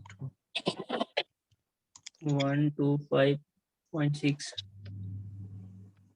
120 125 120 हो, 120.6 mm, ठीक है, ठीक है, ये एक्सयू निकाल लिया, ठीक है। अब क्या मोमेंट लिख सकते हो बीम का, अभी लिख सकते हो मोमेंट, एक्सयू निकल गया आपका, लिख सकते हो 0.87 FY, पर ये पहले इसमें चेक भी तो करना होता है अपने को कि ये अंडर इनफोर्स है कि क्या है, ठीक है, नहीं तो मोमेंट लिमिट कर देंगे हम लोग। तो चेक करने के लिए क्या हमें डी चाहिए, एक्सयू लिमिटिंग निकालते हैं ना, एक्सयू लिमिटिंग ग्रेड ऑफ स्टील देख के निकलता है, ग्रेड ऑफ स्टील कितना है 415, तो उसके लिए एक्सयू लिमिटिंग का फॉर्मूला क्या है 0.48 इंटू डी, तो डी दिया नहीं है क्वेश्चन के अंदर, देखो जरा, आपको कैपिटल डी दिया है, दिस इज कैपिटल डी, ठीक है। तो इस तरह के क्वेश्चन जब आते हैं कन्वेंशनल में तो हमें क्लियर कवर खुद अज्यूम करना होता है, तो हम अज्यूम कर लेते हैं क्लियर कवर,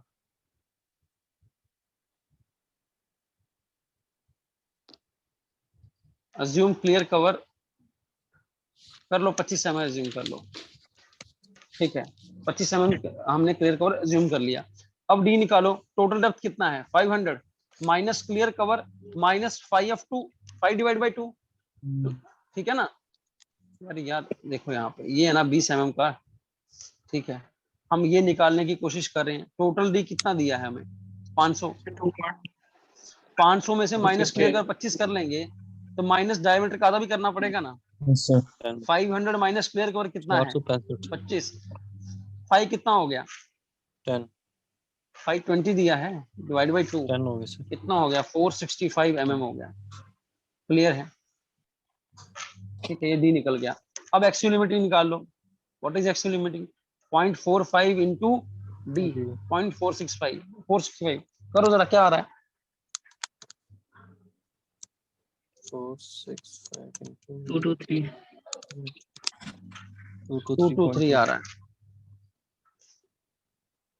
223 mm आ रहा है, ठीक है। अब देखो एक्सयू लिमिटिंग से कम है, अंडर इनफोर्स एक्सयू कितना था 120 था ना, 120.6 इज लेस देन 223, ठीक है, therefore section is under reinforced, section is under reinforced.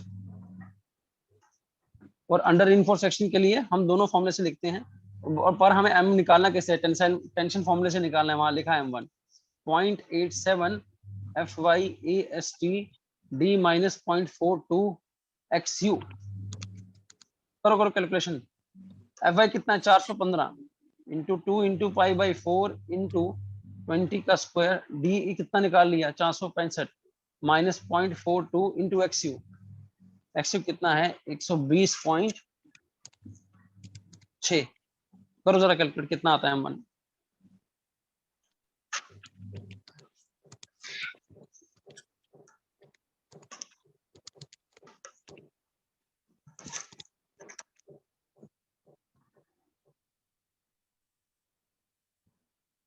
Negative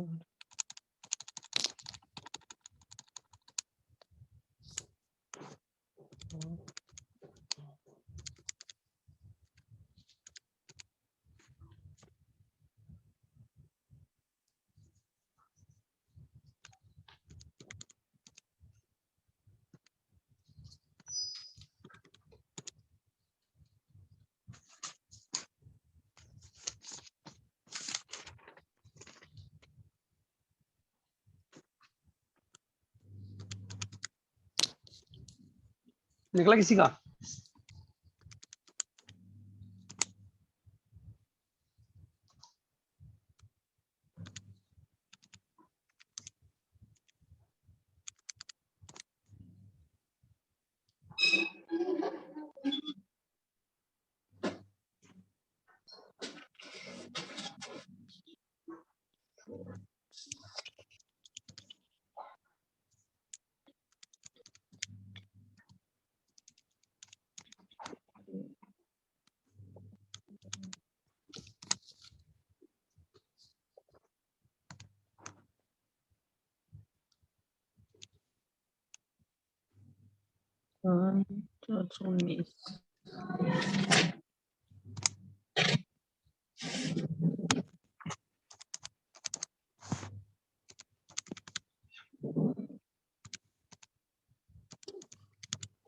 nine 9 2 सम में बहुत लंबे इक्वेशन है।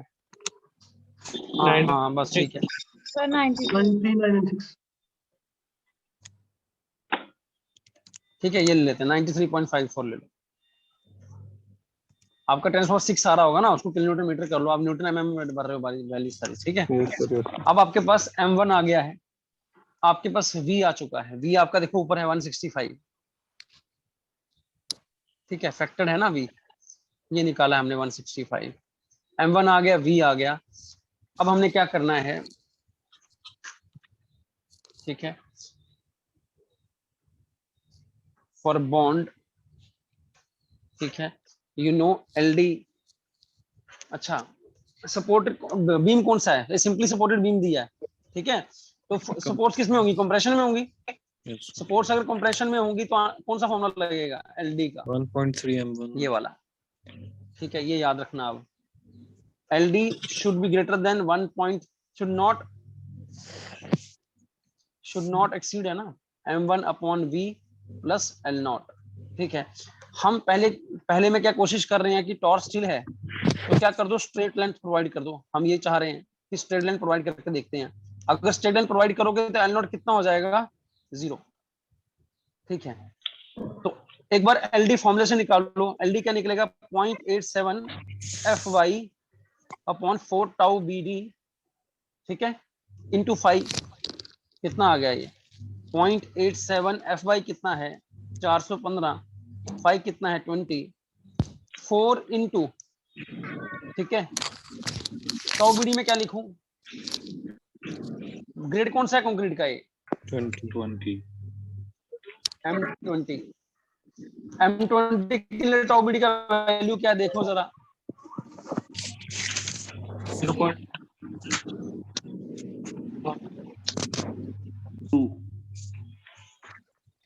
2 टाउ BD का वैल्यू 1.2 1.2 इंटू 1.6 करना पड़ेगा, क्यों किया, क्योंकि डिफॉर्म बार है। Yes sir. निकालो जरा LD निकालो कितना आया,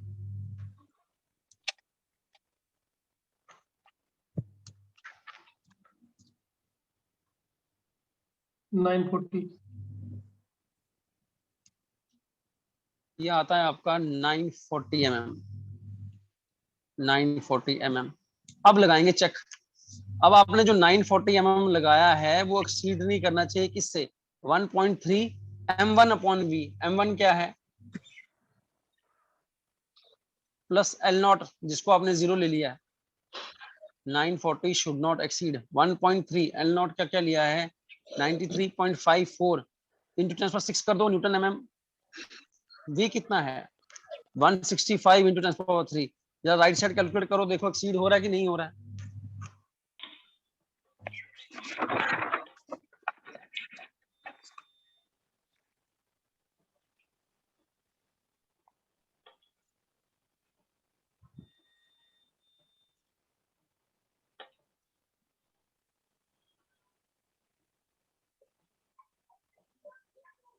737 हो रहा है। नहीं सर, एक्सीड है। कितना आ रहा है राइट साइड, कितना आ रहा है? 736। 1151. 736 आ रहा है। तो हम्म। 940 तो बड़ा हो गया 736 से, मतलब कि क्या, this bond is not safe, this bond is not safe. ठीक है, तो हमें पता चल गया कि हमारा टाउ बीडी हमारा टॉर्स स्टील है, बट फिर भी इसमें क्या करना पड़ेगा, हमें बेंड लगाना पड़ेगा। बेंड लगाओगे तो एल नॉट का कुछ वैल्यू आएगा, या तो कितना आएगा 85 आएगा, या हुक लगाओगे तो कितना आएगा 16.5 आएगा। तो नेक्स्ट अब क्या ट्राई करेंगे, 90 डिग्री बेंड यूज करेंगे। Use 90 degree bend. जैसे ही यूज 90 डिग्री बेंड करोगे तो एल नॉट कितना हो गया 85। 85 का मतलब कितना, 8 इंटू 20 इक्वल टू 160 mm। अब देखो राइट साइड क्या बनता है, 1.3 m1 upon v plus L not. पहले कितना बन रहा था ये 736 प्लस कर दो 160, कितना हो गया देखो,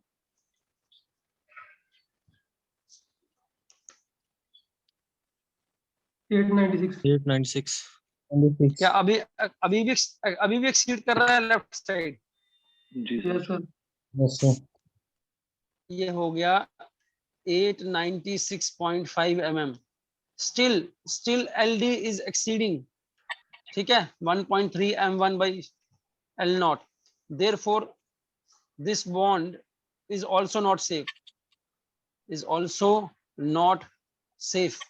अब क्या यूज करेंगे, यूज 180 डिग्री बेंड या you type bend. L not कितना हो जाएगा 16.5, 16.5 मतलब 16 into 20 320 mm।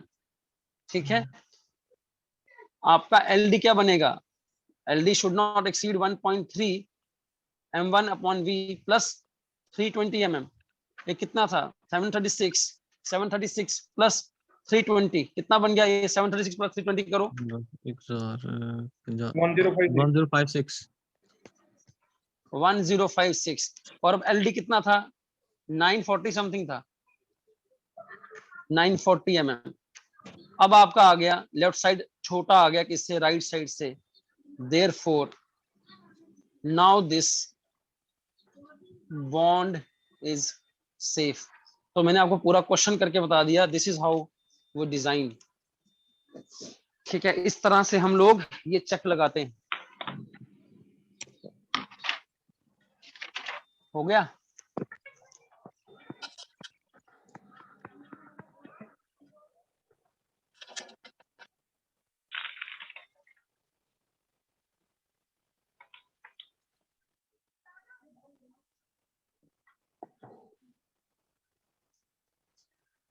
Done. Yes sir. अब ये तो नहीं लग रहा कि अब पेपर देने जाएंगे यूपीएससी का मेंस? फील आ रहा है। हाँ आ रहा है फील, आगे अब फील सर, आगे फील। ऐसे ही आता है फील, पढ़ने से ही आता है, ऐसे ना पढ़ने से थोड़ी आएगा फील। और ऊपर करो सर, इसका स्क्रीनशॉट ले लें सर कितना करूं मिनी ऊपर? एग्जाम तो है ना शुरू से। यही हाँ का। यही में थोड़ा भी इतना ऊपर बड़ा से क्वेश्चन नहीं क्वेश्चन आएगा यार। ये मैंने ऊपर बस आपको वो m1 अपॉन v क्या था वो बताने के लिए किया है, ऊपर से ठीक है, क्वेश्चन से। अदरवाइज ये सर ईएससी मैन का क्वेश्चन है। हाँ ये एससी मेंस का क्वेश्चन है ना ये। हाँ सर थोड़ा नीचे आते जाओ सर।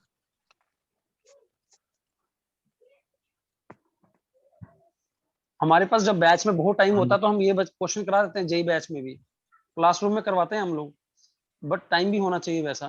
तो मैंने आपको आज ऐसी लगा करवा दी है क्वेश्चन, हो सकता है कि आज मूड नहीं होता तो नहीं करवाता। हाँ दो सर। ठीक है,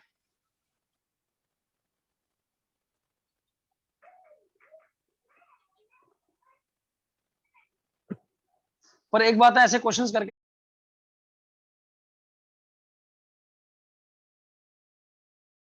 ठीक है। तो ये हमारे पास डिजाइन बॉन्ड स्ट्रेस का प्लेन बार्स का है टेंशन के अंदर, टॉप बीडी की वैल्यूज हैं।